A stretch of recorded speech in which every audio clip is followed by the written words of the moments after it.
Welcome to Career Tours. This week, Communicating Across a Language Barrier, Chapter 1, Part 2. The questions this cast answers are: how do I present to an audience with a different first language to me? How do I work with a colleague who has a different first language to me? And how do I communicate across a language barrier? When a company's looking to cut back, what's the first thing to take a hit? You guessed it, the training budget. However, it's because learning a lot of theoretical knowledge leaves us going back to the office feeling energized, but with no plan of attack, unfortunately, all is forgotten after a few short weeks. That is until Manager Tools. Come to one of our effective manager, communicator, or interviewer conferences. We'll send you back to the office not only energized, but also with a step-by-step plan of attack guaranteed to improve your results and retention. Register today at manager-tools.com/training. Sarah, you and I had a great deal of fun last week talking about language barriers and the things to do and not do to help you communicate, or people communicate with teams or customers or clients or anybody really who has a different first language to them. And many people speak English because it's the language of business and it's the language of the world, but many people speak English as their second, or in some cases their third or fourth language. And it's much harder for them to comprehend than it would be if we all spoke whatever their mother tongue was. In these two casts, we want to help people with some guidance about what to do and what not to do to help the communication go better when you're talking to people who have a different first language from you. Last week we covered say it again differently, use short common words, don't use idioms, and now we're on to jokes. So don't tell jokes. Don't use jokes. And we're not anti-fun, for clarity. We're not gearing up for workplaces to be so serious that no one has any fun while you're there. It's just that jokes themselves can be really hard to understand, especially when you're not a native speaker to the language. Right, I read this thing. A Japanese joke I read goes like this. There aren't any dentists in Hawaii. And the other person would say, why? And the answer is, because their teeth are good. And apparently the joke is that the word for Hawaii, the island, and the phrase for teeth are good sound the same. So there's like a homonym between the two. And you would never guess this unless you are speaking Japanese, and probably even if you spoke Japanese, you may not get the joke. You'd be like, why do they keep repeating Hawaii? It doesn't make sense. So it's not only that the joke doesn't work, it's completely incomprehensible. It's like, why is this even funny? Like, why are these Japanese people killing themselves laughing? Although it does actually sound like a really bad dad joke, but it demonstrates that a joke from a different language is incomprehensible. Absolutely. Jokes aren't just about someone's language ability. There's oftentimes a cultural context that makes something funny or not. So there's that British saying, if you're the same age as Wendy, you'll know why he's got an ology is funny. It's hysterical. Right. Now, apparently, it's from like a 1980s advertisement for a phone company. There is no way, and we're both English speakers. I have no idea what that means. That makes no sense to me. Even other British people. Yeah, even when I'm at home, if somebody's much younger than me and they don't remember the ad, they don't think it's funny either. And I'll be killing myself because it's hysterical to me, but nobody else gets that. And that's the same language, and we don't all get the joke. Right. And puns and sarcasm, those two things definitely don't come across the language barrier. And you might well be thinking, well, some of my audience is going to get it, so some people will laugh. And you're probably right. The thing is, it's alienating to be the person in a meeting where everyone else is laughing at a joke except for you. Or even when some people laugh and you don't. When people are busy thinking about the fact that they didn't understand the joke that you just told, and feeling like they're not part of the in crowd, right, or part of the gang that gets it, they're not thinking about the entire purpose that we are presenting. That is the content. And if the object of our presentations is to be persuasive, which it absolutely is, then pushing the audience or some of the audience members into a state where they absolutely cannot be persuasive is just a waste of effort and time. It actually turns some individuals in the crowd against us inadvertently. And you don't want that. And again, we're not anti-fun. We have a lot of fun. We tell jokes and we laugh at one another too. It's just that when you're talking to a multicultural or a multi-language group, jokes are not effective. They're not bringing the audience closer together, like an in-joke would. Sometimes if you tell a joke and there's a bunch of people there who all understand the joke, they feel closer because they all understand the joke. But that's not happening if you didn't have the same upbringing and you don't speak the same language. What you're doing is creating a barrier between you and the people you're trying to persuade, and there's no way that's effective. And if this isn't a one-time audience, you might be able to, over time in the future with this same group of people, be able to use more humor. Because over time, you can explain why "here's one I made earlier" is funny, or why the words conjunction and junction go together in your mind. The person you're talking to would never really quite get the joke, but it becomes part of the joint humor. Like Wendy just said, you feel like you're part of that in-crowd. You have inside jokes between one another. Yeah, Mark knows his one I made earlier is funny, and he knows why it's funny because I've explained it. But like, he didn't grow up at the same time as I did. He doesn't know why that phrase is significant, but he knows why it's significant because I explained it. And so that conversation that we had gives us, it's not the same joke, it's a different joke, but it's in the same kind of ballpark, and it's set off by the same phrase. Because we've worked together for a long time and we've had times when there's been time to explain a joke. And there's other jokes that he's told me or things that he's told me are funny for whatever reason. And again, we have this joint point of humour, even though I wasn't originally there for whatever the joke was. Yes, that absolutely happens with groups of people. But in the beginning, if this is your first time with this crowd, or maybe you're only presenting to this crowd one time, you don't have those things. So it's easier to stick to easy words, easy sentences, tons of examples, just to make sure that you're actually being understood. Because after all, being understood is the entire point of communicating something. No point otherwise. Our next point is don't use contractions, which is funny because we just said don't use contractions. And then there's a don't in the contraction. When I was writing that, I was giggling away to myself. But the contractions we use in our language, things like don't and won't and haven't, are replicated in other languages. It seems to be a human trait that we talk as quickly as possible. And I think that's because when we were on the savannah hunting lions, it was really good if somebody could say, there's a lion coming for you quickly. The sooner the better. And it was probably useful then to be able to speak very quickly, but it's not as useful when you're sitting with a group of people who don't speak the same first language as you. It's actually possible to communicate with a very limited vocabulary. Just 200 words is enough to get you through the day-to-day of communication. When you use contractions, what you're actually doing is expecting other people to have learned the vocabulary that they needed in order to understand what you're saying. Because now you're using alternate variations of the words as well as the words themselves. Right, so they've learned 200 words. They're really like, okay, I got enough words to be able to communicate. And then you introduce haven't instead of have not. And now they've got to learn another word that means the same thing. And, that's not helpful. So you're just asking people to learn more in order to be able to communicate with you. And communication is a task that requires two people. It requires the speaker and the listener.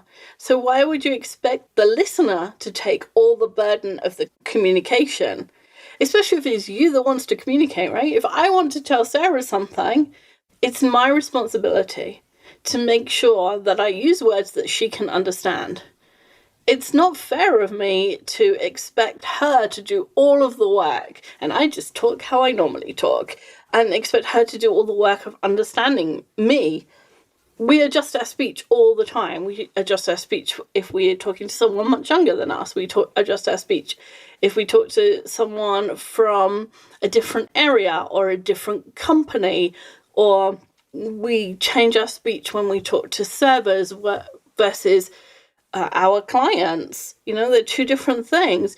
We change the vocabulary we use. How many people go into Starbucks and ask for a grande? That's not English or American. That's sort of Italian. It's a bit twisted. But we've all learned that if we want that size of coffee, then we have to ask for a grande. Because if you ask for a medium in Starbucks, they give you a funny look. So if we can learn those, because there's an end result that we want, right? Everybody learns grande because if I don't say that, I don't get the coffee I want. And so there's a real incentive there.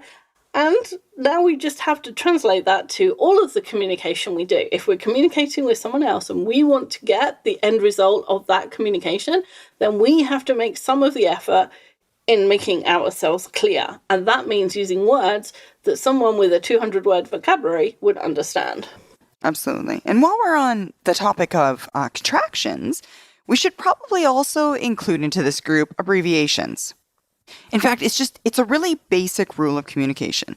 Since so many of our abbreviations are company or department or profession specific type abbreviations, if it is possible that the person you're communicating to will not understand the abbreviation that you're using, then a good rule of thumb, don't use it.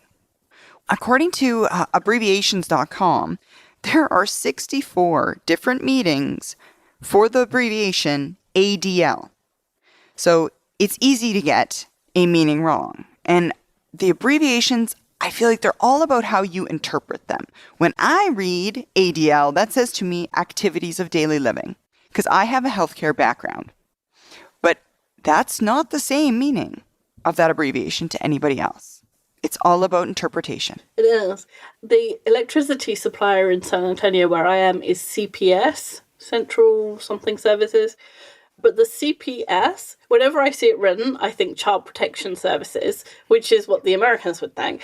And if I see it written in something in British English, I think Crown Prosecution Service, who are the people who prosecute people on the behalf of the government. So 3 different places in my life, the same 3 letters mean different things. It's really easy for us to dash off, hey, have you done the TPS report? But if the answer is going to be yes, but that answer isn't correct because the person didn't know what you meant, then you're no further forward than before you asked. It doesn't make any sense to communicate in a way where you'll get false information. And abbreviations is just one of those places where there's just so many different variations of meaning for the same combinations of 26 letters. It would be better to cut out abbreviations altogether from your language. And then the next piece of this is, don't be afraid to ask for readbacks. As a communicator, you want to make sure you've communicated what you wanted to communicate. Some of us can absolutely be shy about asking whether or not someone has understood us. It can almost feel at times like a bit of an insult to say to someone, "Did you follow me?" Because it assumes that there's a possibility that the person didn't follow you, and that might be their misinterpretation as opposed to yours. But on the other hand, some people don't like to ask, "Did that answer your question?" Because the person might say, "No, that didn't answer my question." And that's our fault as the communicator versus theirs as the listener or the one interpreting. Either you didn't answer the question correctly or you didn't answer it well. If that was your best answer, now you're trapped. How do I make my best answer better? Because they didn't understand it. I often think about this at conferences when you or Kate or Mark are presenting the Effective Manager Conference, for example, and you'll say any questions, and a question will come up like, I have a team with 15 people and they work 7 different shifts. How do I make one-on-ones happen? And I just think, oh gosh, I'm so glad they're not asking me that question because I couldn't think about it off the top of my head. But one of the things I notice is that you and Kate and Mark always say afterwards, does that make sense? Or does that answer your question? Or is that okay? And you always offer to follow up, talk to me in the break or talk to me at the end or send me an email if you've got kind of follow-up questions. And I always think that's terribly brave because I feel like if I had to give that answer off the top of my head and then say, does that make sense? There's a real risk that I didn't explain it properly or that person didn't follow me because I didn't use the right words or whatever. But the people who are real communicators do ask those questions because the object of the presentation isn't to show how wonderful the presenter is. Presentations are not about the presenter. They're about the audience and the communication to the audience and the change in understanding that the audience has. And if that means as a presenter, as Mark sometimes says, you have to stand on your head in the corner of a room with a pink tutu on, and that's the thing that will get your message across, that's the thing you have to do. So even though it's uncomfortable saying, did you follow me? Or does that make sense? Or does that answer your question? It doesn't really matter that you're uncomfortable because it's not your comfort level that matters. It's the audience's understanding. You're absolutely right. And I also find that in groups like that, if you give your best answer and it is not understood, oftentimes someone else in the room can do a better job of explaining it the second time because they heard it. And if there were gaps or holes in your explanation or places where it may have been slightly confusing, other people who are listening to that answer can probably interpret it slightly better. So there's that awkward of, oh, geez, I should be the one answering this question. And now someone else is doing it for me. But you kind of have to get over that. You can't perfectly communicate to every single person. So if someone else hears a hole in your explanation and they can fill that for you, it absolutely helps. You want to ask people in your audience just to repeat back to you what's just been said and make sure that they've understood the material as well as they possibly can in that they're able to repeat it back to you. And those two things can be very separate. Being able to read something back to you doesn't necessarily mean that someone has understood or absorbed the meaning of it. You don't need to do it in a way that's patronizing or insulting. You can make it a quiz or make everybody do it. Maybe in 30 seconds, everyone needs to give a quick breakdown of what you just said, regardless of their first language. And maybe in order of alphabetical sequence so that no one's being called out. Right, you get the whole team to do it and you make it you put some other kind of constraint on it just to get people to explain it. And one of the things that just made me think of, I'm interrupting and I'm going off the show notes, but one of the things that makes me think of is, when you're at school and there's like 3 people in the class who always raise their hand for all the questions, which is true at conferences as well, actually. There is always 3 people who know all the answers, and there's probably 3 people who never speak in the entire day apart from to say good morning. It's important to make sure that you are asking the people who aren't speaking. It's really easy to say, okay, I've just presented one-on-ones and I'm going to ask someone if they've understood the concept. And I say, does everybody understand that? And 3 people raise their hands and say, yeah, we understand it. And this is what we think you just said. And they probably got it right. But it's the people who aren't raising their hands that you need to look for, because those people are sitting there thinking, I don't get this, but it's all right because we're having lunch in an hour. No, exactly. That's exactly it. It happened to me last week, actually, when I was presenting. I said, is everyone familiar with or does everyone know what Toastmasters is? And the vocal people in the room, of course, yeah, we get it. I heard no no's. And then we proceeded with the activity. And I had 2 people separately call me aside real quick. Can you explain to me more about what this Toastmasters is? So, yeah, you need to pay attention for, that's insulting to you. No, it's not at all. And I understand it. People ask you when I say I'm in Toastmasters, yeah, I get comments about wine and toast. And it's about neither of those things. It's about improving your communication skills. But yeah, there's a lot of people who don't know what it is. And it's not very, if you think Toastmaster and giving a toast and being a master of that communication, it does make sense. But if you don't connect it that way, it's not a very obvious name for what it is. It should be like the Better Communication Club or something. So like you said, when you ask people, hey, do you know what Toastmasters is? Okay, then the rest of this will make sense.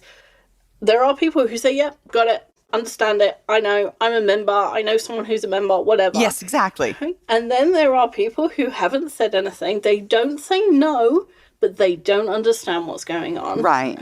And that's a concern, because the point is that you are communicating with everybody, not just the people who raise their hand.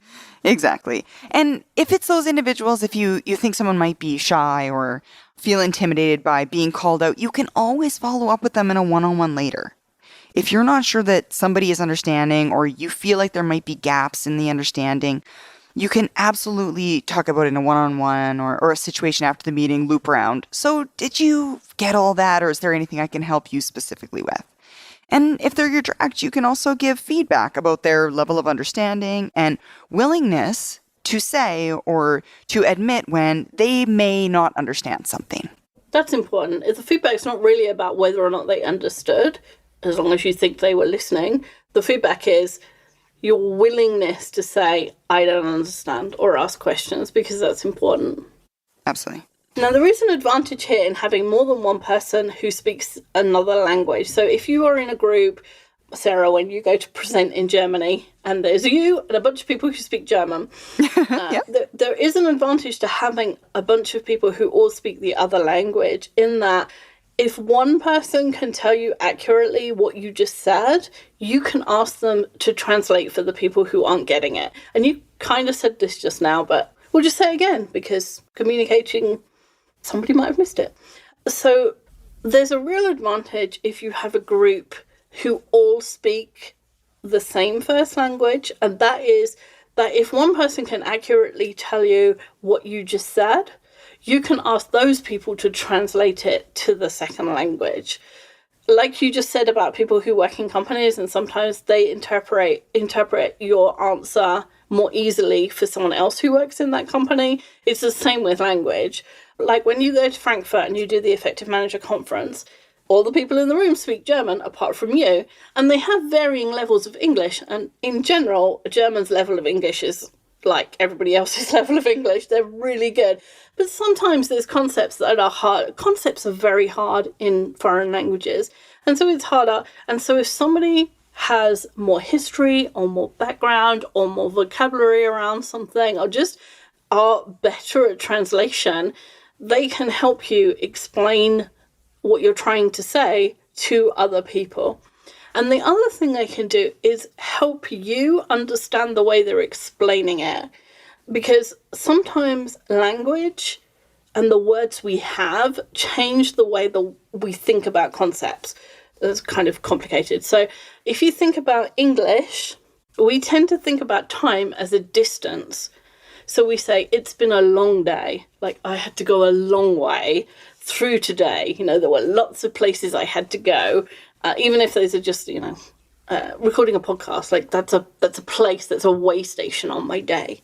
If you say the same thing in Spanish or Greek, you say the day has been full. You think of it as volume. Now, these aren't universal. This isn't the only way people think about time.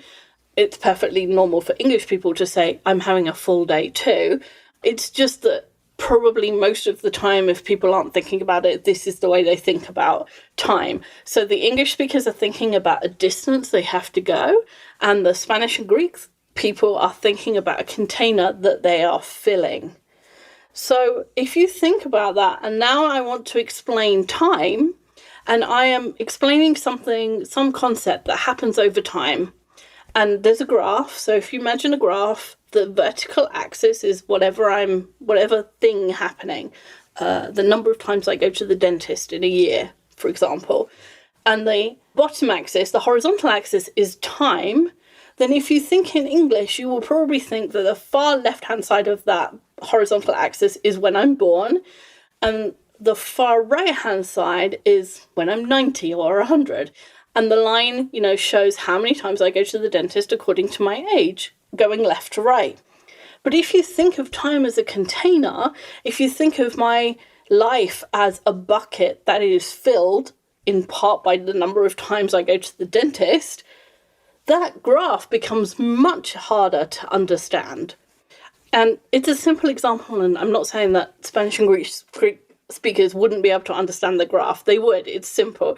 But there's something about the different ways that the language describes that concept that you can see it would make it harder to understand something very simple like the number of times I go to the dentist.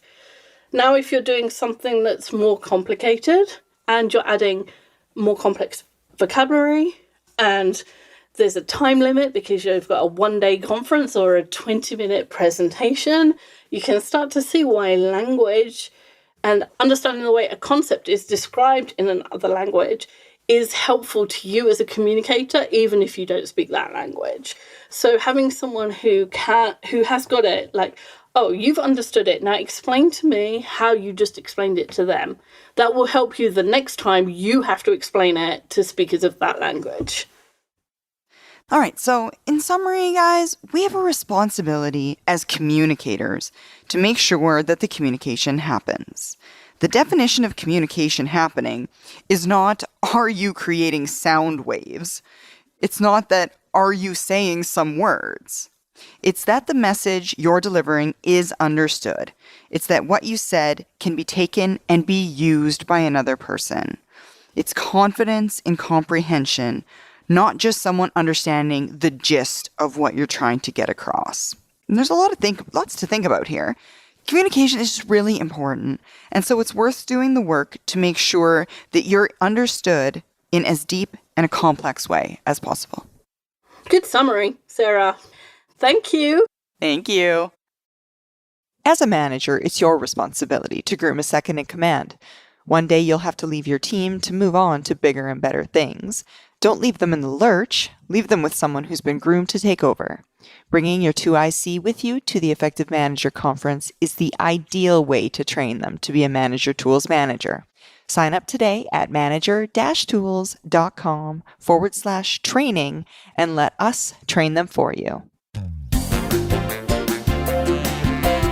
That's all for this week. We'll be back next week with more guidance.